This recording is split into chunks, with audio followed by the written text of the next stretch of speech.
অযোগ্য কারা, আমি পরিষ্কার বলছি, অযোগ্য কারা তিনি খুব ভালো করে জানেন। এসএসসি বসবে তারই নির্দেশে বসেছিল, করেছিল।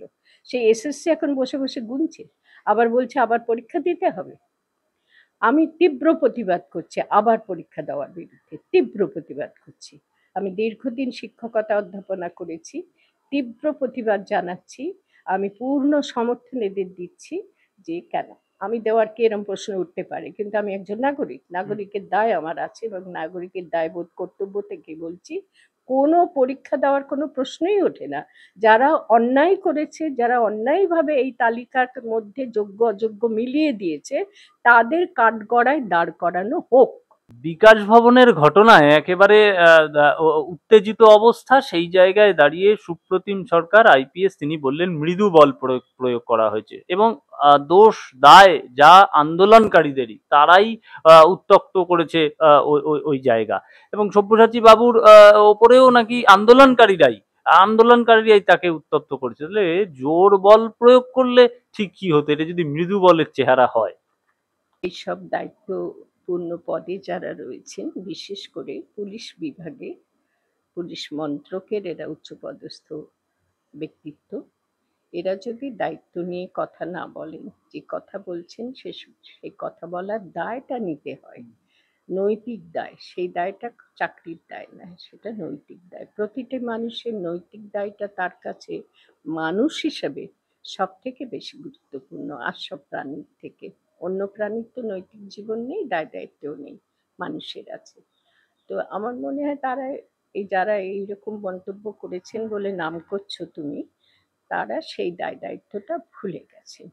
ভুলে গিয়ে তাদের জাগতিক স্বার্থবোধ, পেশাগত স্বার্থবোধ, পেশা রক্ষা, পেশাকে আরো সুউচ্চ জায়গায় নিয়ে যাওয়া, এই সমস্ত স্বার্থবোধ থেকে এই ধরনের মন্তব্য করেছেন। এবং মন্তব্যটা হচ্ছে পুলিশ যে অকথ্য প্রহার নামিয়ে এনেছে চাকরিহারা শিক্ষকদের উপর, যোগ্য অযোগ্য বলছি না আমি, চাকরিহারা শিক্ষকদের উপর, তার যে নির্মমতা, নৃশংসতা, সেটাকে লঘু করার জন্যে, সেটা থেকে পুলিশকে রক্ষা করার জন্যে এই ধরনের কথা তিনি বলেছেন।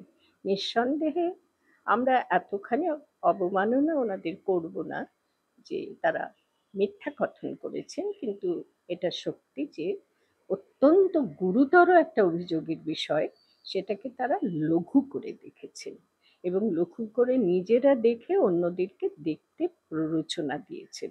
এটা আমার মনে হয় নৈতিক দায়টাকে এড়িয়ে যাওয়া শুধু নয়, দায়টাকে লঙ্ঘন করা।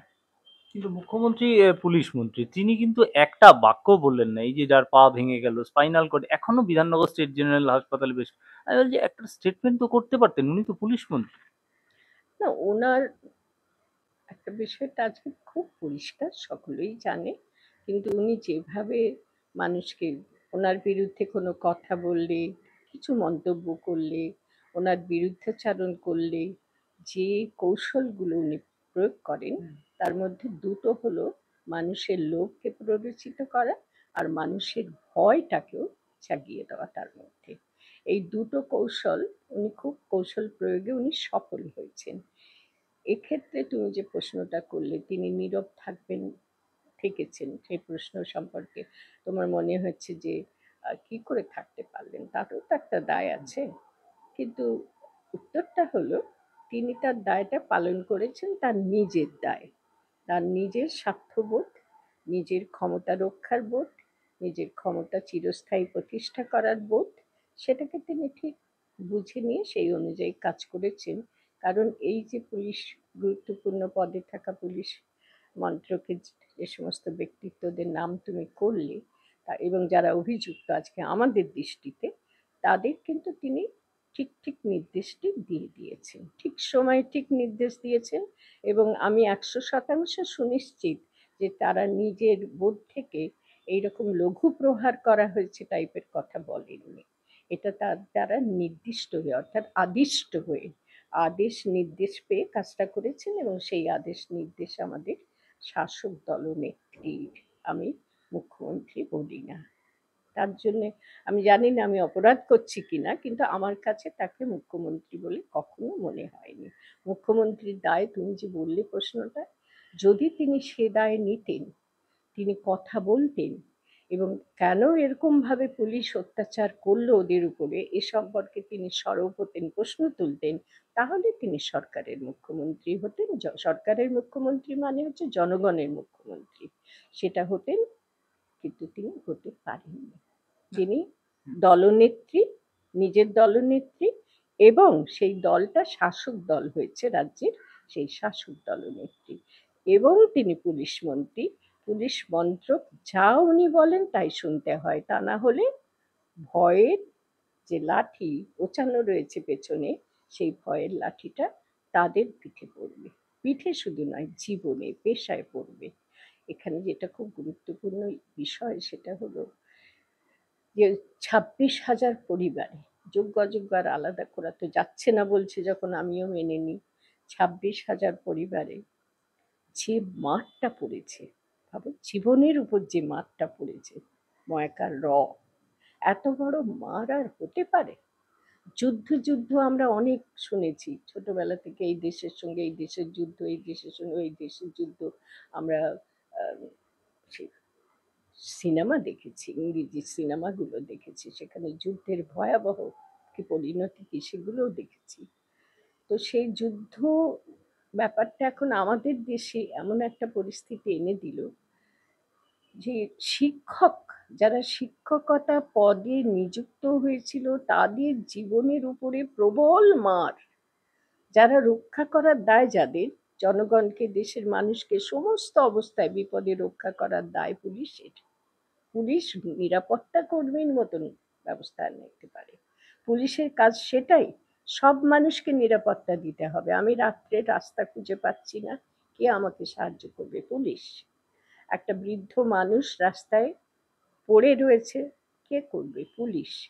পুলিশের কাজ হচ্ছে সমস্ত আমাদের রাজ্যবাসীর যত রকমের বিপদ আসবে, বিপদ থেকে রক্ষা করা। সেইখানে পুলিশ আজকে ভূমিকা নিয়েছে। এক্ষুনি তুমি বললে মুখ্যমন্ত্রী নীরব কেন? কারণ মুখ্যমন্ত্রী যেখানে সরব সক্রিয় হওয়ার কথা সেখানে করছেন, তিনি পুলিশ মন্ত্রকের অধিকর্তা হিসেবে নিজের ব্যবস্থাপনাটা ঠিক রাখছেন, এদের উপরে ভয়ের যে দাপট সেটা দেখিয়ে দিয়েছেন, যার ফলে ওরা গুরুতর ভাবে জখম করেছে শিক্ষকদের, সেই জখমটাকে লঘু করে দেখছে। আর সব থেকে বড় অপরাধ যেটা, সেটা হচ্ছে ওদের জীবনের উপরে যে মারটা আজকে নেমে এসেছে। ভাবা যায় এতগুলো পরিবার কিভাবে মার খেলো, তাদের জীবনের উপরে কি প্রবল মার নেমে এলো। আর সেই মারের কথা ভুলে গিয়ে পুলিশ নিজের জীবনে নিজের পেশাটাকে বাঁচাতে গিয়ে ওদের পিঠের উপরে, হাতের উপরে, পায়ের উপরে, মাথার উপরে মার নামিয়ে আনছে। মার খাওয়া মানুষের উপরে আরো মার। আর যারা মাথার উপরে বসে ছড়ি ঘোরাচ্ছে, ওদের জীবনের উপরে ছড়ি ঘোরাচ্ছে, ওদের পেশাটা যেতে পারে বলে ওদেরকে ভয় দেখিয়ে এই চাকরি হারা, জীবনে মার খাওয়া মানুষদের উপরে প্রবল মার নামিয়ে আনছে, হাতের মার। ওটা ভাতের মার আর এটা হাতের মার। ভাতে মেরেছেন মুখ্যমন্ত্রী তথাকথিত, তুমি যে বললে অন্যদের মুখ্যমন্ত্রী, আমি বলবো ভাতে মেরেছেন শাসক দলনেত্রী। তারই চক্রান্ত এটা হয়েছে পুরোপুরি। এই শিক্ষকদের এরকম মার খাওয়ার কথা নয় জীবনে, আর জীবনে মার, তার উপর পুলিশের মার। এর ভয়াবহতা একবার কল্পনা করো। আমি তো ভাবতে পারি না যে এরকম কেউ করতে পারে। তাকে আর বলা যায় যে সরকারের মুখ্যমন্ত্রী? এবং এটাও ঠিক যে তার নির্দেশ ছাড়া পুলিশের একটা পা এগোবার কোনো ক্ষমতা নেই, একটা কাঠি নাড়াবার ক্ষমতা নেই। পুলিশ সেটা করেছে। একটা জিনিস উনি করেছেন, সেটা দায়টা একটুখানি ভালো করে সবাই, আমার মনে হয় দেশবাসী, রাজ্যবাসী যদি বুঝে নেয় খুব ভালো হয়। মাথার উপরে যিনি রয়েছেন, যে নেত্রী, শাসক দলনেত্রী, তিনি এদের জীবনটাকে বিপর্যস্ত করে দিয়েছেন। তথাকথিত বলা হচ্ছে যোগ্য অযোগ্য শিক্ষকদের মিলিয়ে দিয়েছেন। মিলিয়ে দেওয়ার কাজটা কে করেছেন? তিনি থাকতেন। যদি কেউ তাকে ডিঙিয়ে গিয়ে এই মিলিয়ে দেওয়ার কাজটা করতেন, তিনি তাকে আস্ত রাখতেন? সে ক্ষমতা তার আছে। তিনি কিন্তু ভয়াবহভাবে জব্দ করে দিতে পারেন।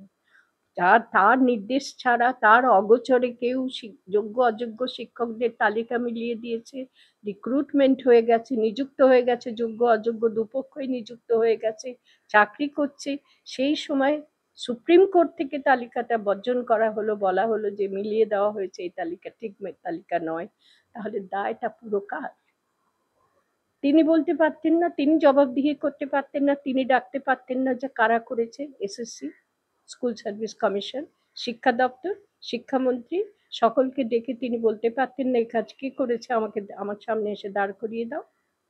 তার তো সর্ববিধ ক্ষমতা ছিল সেটা। মুখ্যমন্ত্রী বলেছেন বিকাশ রঞ্জন ভট্টাচার্য মামলা করে এটা আটকে দেওয়া। হ্যাঁ, এটা তো চমৎকার কৌশল। নিজের দায়টা অন্যের ঘাড়ে চাপিয়ে দেওয়ার সুন্দর কৌশল তিনি জানেন।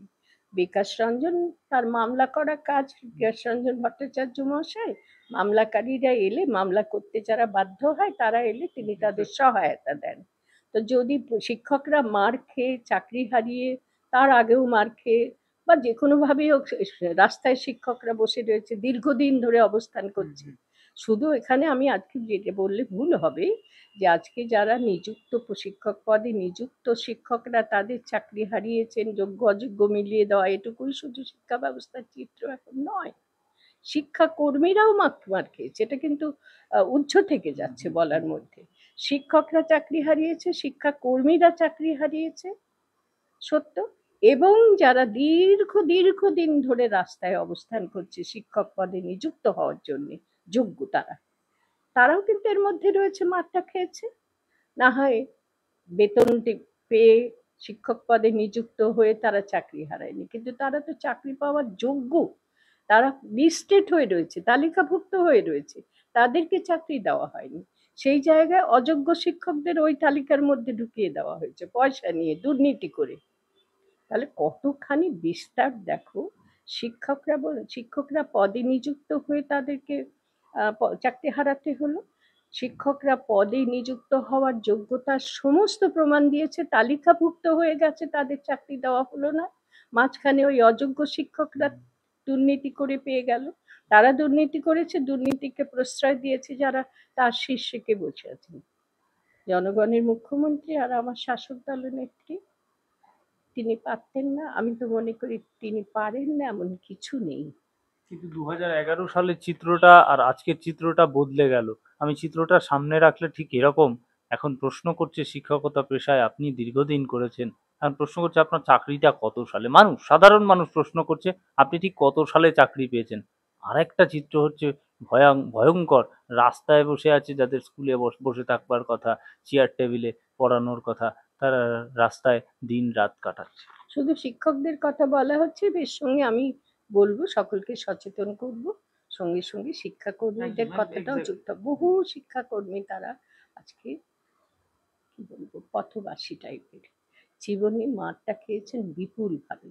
শিক্ষকদের জীবিকাটা একটু আরো অনেক বেশি আমাদের কাছে মনে কাড়ে, কিন্তু শিক্ষাকর্মীরা না থাকলে শিক্ষা প্রতিষ্ঠানগুলো তো অচল হয়ে যাবে না। তো শিক্ষকরা যেহেতু আমাদের কাছে অনেক বেশি মর্যাদা পায়, তাই শিক্ষাকর্মীদের কথা তোলা হচ্ছে না। কিন্তু আরো যদি তুমি বিস্তারটা দেখো যে এই বিপর্যয়ের বিস্তারটা কত দূর গেছে, স্কুলের সমস্ত অন্য যারা শিক্ষক, তারা একটা শিক্ষক মল্লিক পক্ষ আছে, শিক্ষকদের একটা মণ্ডলী আছে। প্রতিটা স্কুলে যে শিক্ষকরা এখন কাজ করছে সেই স্কুলগুলোতে এই শিক্ষকদের সরানো হয়ে গেল নিযুক্ত করে। স্কুলগুলোর হাল কোথায়? ছাত্রছাত্রীদের হাল আজকে কোথায়? হেডমাস্টার মশাইদের হাল কোথায়? অভিভাবকদের হাল কোথায়? ওই স্কুলগুলোতে আর কেউ দেবে পড়তে ছাত্রছাত্রীরা, ছেলে মেয়েদের? অর্থাৎ স্কুলগুলোর অচল অবস্থার সৃষ্টি করাটাই লক্ষ্য। তাতে যে মরে যে বাঁচে তা আমার দেখার দরকারটা কি? সব উল্টে পড়ে যাক, পদা কাছায় কাদার মধ্যে মাখামাখি হয়ে পড়ে থাকুক, মরে যাক ডুবে, আমার কি দেখার দরকার? আমার লক্ষ্য হচ্ছে সমস্ত সরকারি স্কুল ব্যবস্থা, শিক্ষা ব্যবস্থাটাকে বন্ধ করে দাও, দিয়ে বেসরকারি টাকা অনেক টাকা দিয়ে যারা পড়াতে পারে সেটা রমরমা হোক। এগুলো সব কর্পোরেট অন্যদের সঙ্গে সুন্দর ব্যবস্থা আছে, বড় বড় ব্যবসায়ীদের সঙ্গে সুন্দর ব্যবস্থা আছে। শিক্ষা প্রতিষ্ঠান থাকবে, বেসরকারি পয়সা দিয়ে যারা পড়াতে পারে তাদের জন্য সরকারি শিক্ষা প্রতিষ্ঠান বিনা বেতনে আবশ্যিক, আবশ্যিক বলতে বুঝতে পারছো তো, অবশ্যই প্রতিটা ছেলে মেয়েকে শিক্ষা দিতে হবে। এটা 2009 সালে তৈরি হয়েছিল এই ব্যবস্থা। বিনা বেতনে আবশ্যিক প্রতিজনের জন্য আবশ্যিক শিক্ষা, প্রতি পরিবারের জন্য ছেলে মেয়েদের জন্য আবশ্যিক শিক্ষা ব্যবস্থা গড়ে তুলতে হবে। তার বদলে কি হলো না, আরো উল্টো, তারা যাতে না পায় সেই ব্যবস্থা করা হলো। সরকারি সমস্ত শিক্ষা প্রতিষ্ঠানগুলো লণ্ডভণ্ড ও লুটপাট, তারই প্রক্রিয়া কিন্তু এটা। ওই যে কিছু জনের কাছ থেকে টাকা পয়সা নিয়ে অনেকেই দেখবে ধনী হয়ে গেছে, বিপুল ধনী হয়ে গেছে, রমরম করছে তাদের ঘরে পয়সা। এই এই বিনিময়টা হয়েছে, অযোগ্য শিক্ষকরা ঢুকেছে। কতখানি দুর্নীতি শুধু নয়, কতখানি ক্ষতিকারক ভাবো, একটা জাতি ধ্বংসের জন্যে অযোগ্য শিক্ষক হয়তো দুই দুই আর দুই দুই দুই ইন্টু দুই, দুই গুণিতক দুই যে চার, সেটাও হয়তো জানি না, এরকমই তো শুনছি। তাদেরকে স্কুলে দেওয়া হয়েছে শিক্ষকতা করতে। এখানে আরেকটা কথা একটু যোগ করব, জীবনে এরা এত বড় মার খেয়েছে এই শিক্ষক যারা আজকে দীক্ষার সভা আয়োজন করছে, বিদ্রোহী হয়েছে, এটা কান্না দিয়ে শুরু করেছিল। যখন চাকরি হারায় কান্না দিয়ে শুরু হয়েছিল, মনে আছে? কেঁদে ফেলেছিল শিক্ষকরা যে আমরা কি করব। চাকরি হারা হওয়া, আজকে চাকরি না পাওয়াদের সংখ্যা কত বেড়ে গেছে দেশে। আমার তো তোমাদের দেখলে মনে হয়, অনেকেই আছে তোমাদের মধ্যে যারা চাকরি না পেয়ে, একটা উপযুক্ত পেশা না পেয়ে এই গুণ নিয়ে মানুষের কাছে গিয়ে গিয়ে সাক্ষাৎকার নিচ্ছে। এটাকে খাটো করছি না, কিন্তু নিরুপায় হয়ে খুব স্বল্প রোজগারে এই কাজটা করতে হচ্ছে। কেন হবে? প্রতিটা ছেলে মেয়ে আজকে কেন কাজ পাবে না দেশে? তাহলে সেটা করতে পারলে না, পাচ্ছ না, খেতে দিতে পারছো না, বাসস্থান দিতে পারছো না, খাদ্যদ্রব্য মূল্য, আমার এক এক সময় মনে হয় সুবি সমস্ত ব্যাপারটা গিয়ে ওই একটা জায়গায় গিয়ে ঘূর্ণায়মান অবস্থা পাচ্ছে। সেটা কি বলতো? বাজারের দ্রব্যমূল্য। এই বাজারের দ্রব্যমূল্যটা যদি আজকে আকাশ ছোঁয়া না হয়ে যেত, তাহলে দেখতে সাধারণ মানুষ বিক্ষোভ ইত্যাদিতে নেমে পড়ত। তাদের ছেলেমেয়েরাই তো আজকে, এই শিক্ষকরা শুধু চাকরিহারা হয়েছে নয়, তাদের ছেলেমেয়েরা তো সব থেকে বেশি ভুক্তভোগী হয়েছে। তারা কোথায় পড়ায়? এসব স্কুলগুলোতে ছেলে মেয়েদের পড়ায়। এই স্কুলগুলোতে এখন কি হচ্ছে, কিছুটা দূর পড়াশোনা করে ছেলে মেয়েরা সব স্কুল ছেড়ে দিচ্ছে, ছেড়ে দিয়ে সব শ্রমের কাজে শ্রমজীবী হয়ে যাচ্ছে। শ্রমকে আর কিছুমাত্র আমরা খারাপ চোখে দেখছি না, কিন্তু শ্রমের মূল্য এদেশে আছে? শ্রমজীবীদের যথাযথ পারিশ্রমিক দেওয়া হয়? কোথায় এই সব শাসক দলনেত্রী বলো, সরকারের মুখ্যমন্ত্রী বলো, তাদের দেখার কথা শ্রমজীবী মানুষদের উপযুক্ত পারিশ্রমিক দেওয়ার ব্যবস্থা করতে হবে। চাকরি যারা করে তারা কোটি কোটি টাকা, লক্ষ লক্ষ টাকা পাবে, আর এরা কিছুমাত্র পাবে না। শ্রমজীবী মানুষ, শ্রমিক মানুষ পরের দয়ায় বেঁচে থাকবে। এই যে বৈপরীত্য, এই যে বৈষম্য, সেগুলো দূর করাই ছিল এদের কাজ। এরা কি করছে, উল্টো কি করলো না, চাকরি দিয়ে চাকরি কেড়ে নিল। দিয়ে কি বলছে, প্রণালীটা একবার দেখো। আমরা বুঝতে পারি বলে আমাদের অনেক দোষ। প্রণালীটা কি, প্রক্রিয়াটা কি? এখন এটা সাবজুডিস ব্যাপার, মামলাধীন ব্যাপার, কোর্টের অধীন ব্যাপার। আমার কি করার আছে? এ বিকাশ রঞ্জন বাবুকে যেভাবে দোষী নিযুক্ত করা হচ্ছে, অপরাধী, তো মামলার জন্য মানুষ ওর কাছে গেলে উনি ফেরাবেন কেন? উনি মামলাটা তৈরি করে দিয়েছেন? তো মনে হয় না, আমি জানি না, আমার জানা নেই মামলা তৈরি করা যায় কিনা। এ রাজ্যে বোধহয় সবই সম্ভব এখন মনে হয়।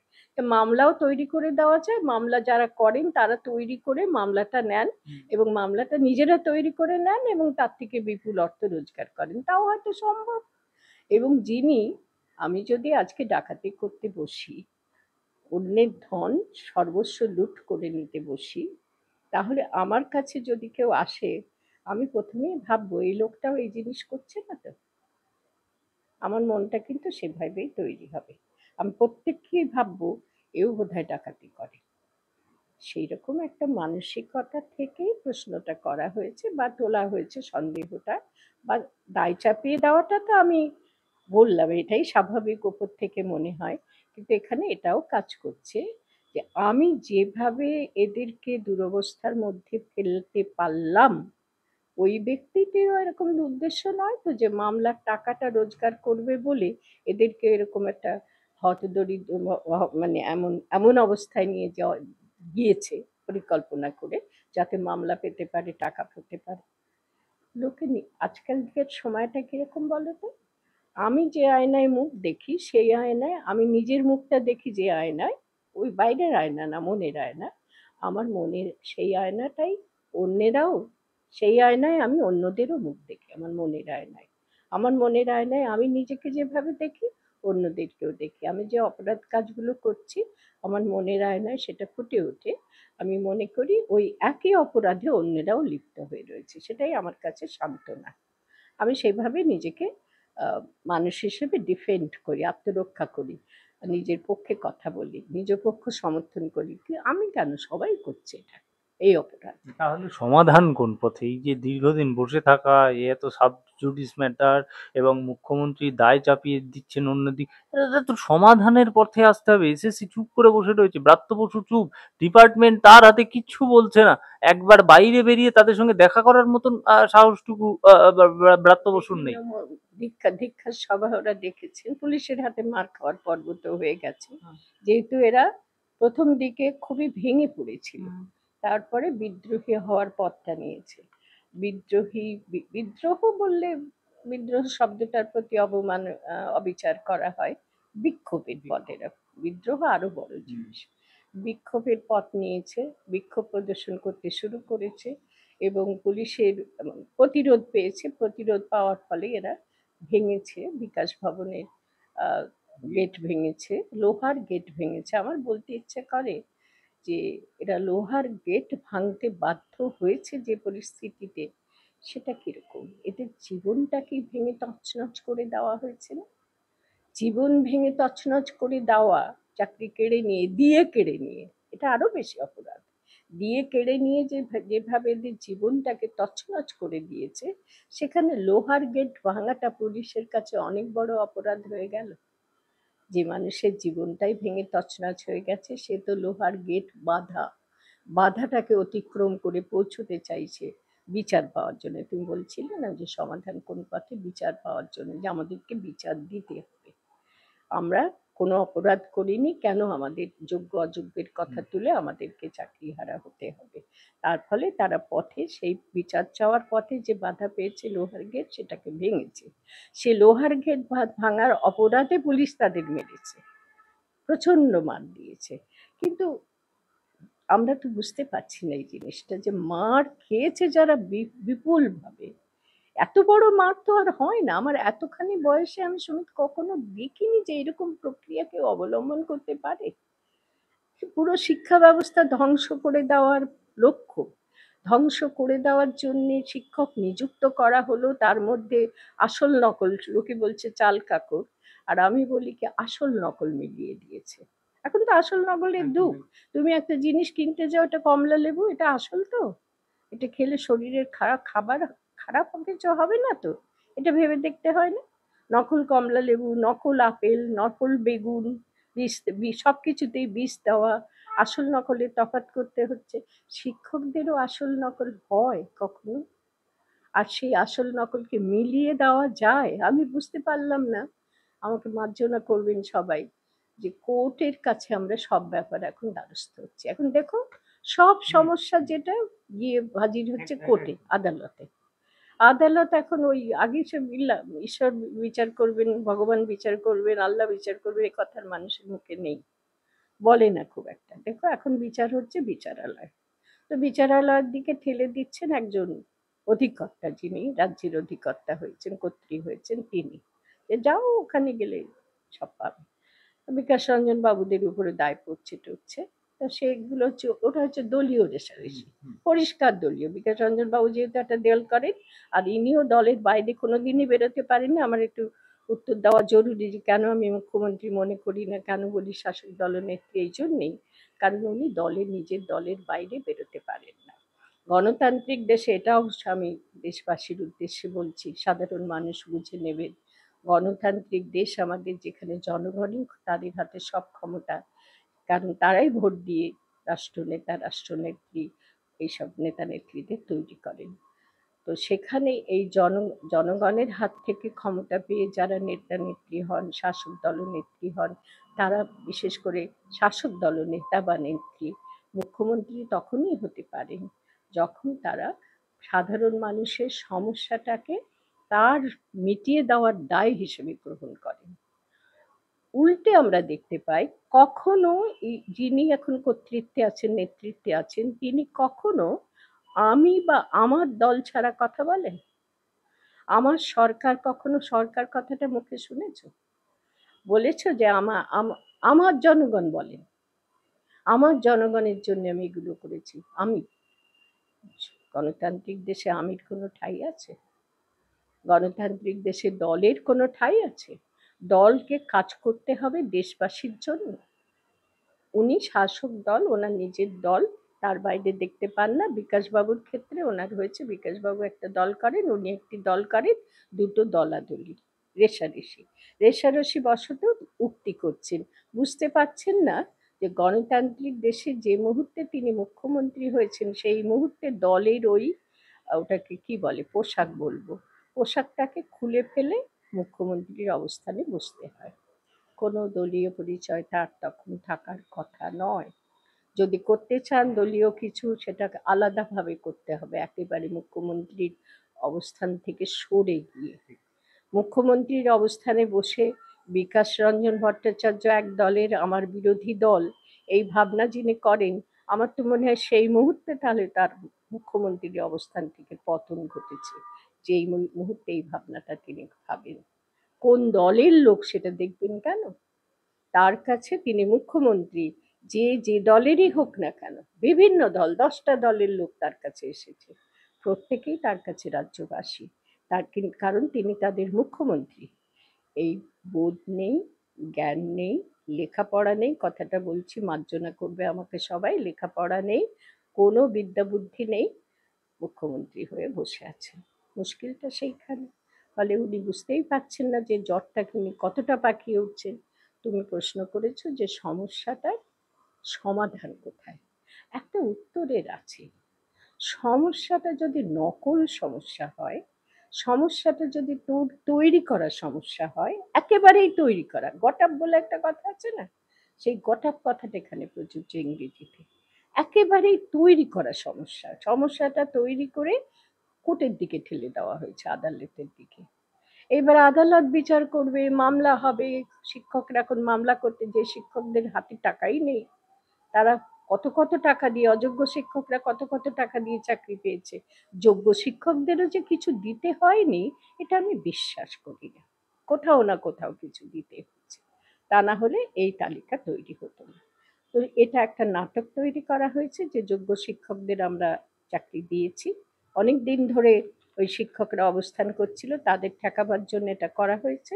এবং যেটা নিজেদের আয় টায় ব্যবস্থা সেটা করা, দুর্নীতি বলে বলে লোকে, যেটা আড়াল, মানে দুর্নীতি বললে খুব একটা বোঝা যায় না কিরকম দুর্নীতি। টাকা পয়সা, ক্ষমতা, প্রতিপত্তি, কত বিপুল সম্পত্তি করে নেওয়া, সেই ব্যাপারগুলো খুব চোখে পড়ে না দুর্নীতি কথাটা বললে। দুর্নীতি বললে ওই আগের আগের পর্যায়ের শিক্ষামন্ত্রী জেলে গেছে দুর্নীতি বলে, দুর্নীতি করে, এটুকুই বোঝায়। সেই শিক্ষামন্ত্রী কার অধীনে ছিল, কার অধীনে কাজ করেছে, কিভাবে তিনি করতে পারলেন, এটা সে প্রশ্ন এদেশের মানুষ তোলে না। বর্তমান শিক্ষামন্ত্রী তিনি কি করছেন, তিনি কোনো দায় নিচ্ছেন না ঘাড়ে, স্কুল সার্ভিস কমিশন কিছু নিচ্ছে না ঘাড়ে। এটা কি করে সম্ভব? যদি সম্ভব হয় যে তাদের হাতে কিছু নেই, একজনেরই হাতে, তাহলে সেই একজন সমস্যাটা সমাধান না করে সমস্যাটাকে তৈরি করে দিলেন কেন? আমার প্রশ্ন, সমস্যা যিনি তৈরি করেছেন তিনি সমাধানের পথ খুঁজবেন, আদালতের দিকে ঠেলে দেবেন না।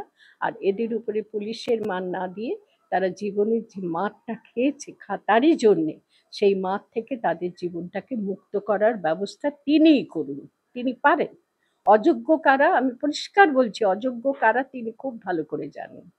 এসএসসি বসবে তারই নির্দেশে বসেছিল, করেছিল। সেই এসএসসি এখন বসে বসে গুনছে, আবার বলছে আবার পরীক্ষা দিতে হবে। আমি তীব্র প্রতিবাদ করছি আবার পরীক্ষা দেওয়ার বিরুদ্ধে, তীব্র প্রতিবাদ করছি। আমি দীর্ঘদিন শিক্ষকতা অধ্যাপনা করেছি, তীব্র প্রতিবাদ জানাচ্ছি। আমি পূর্ণ সমর্থন এদের দিচ্ছি।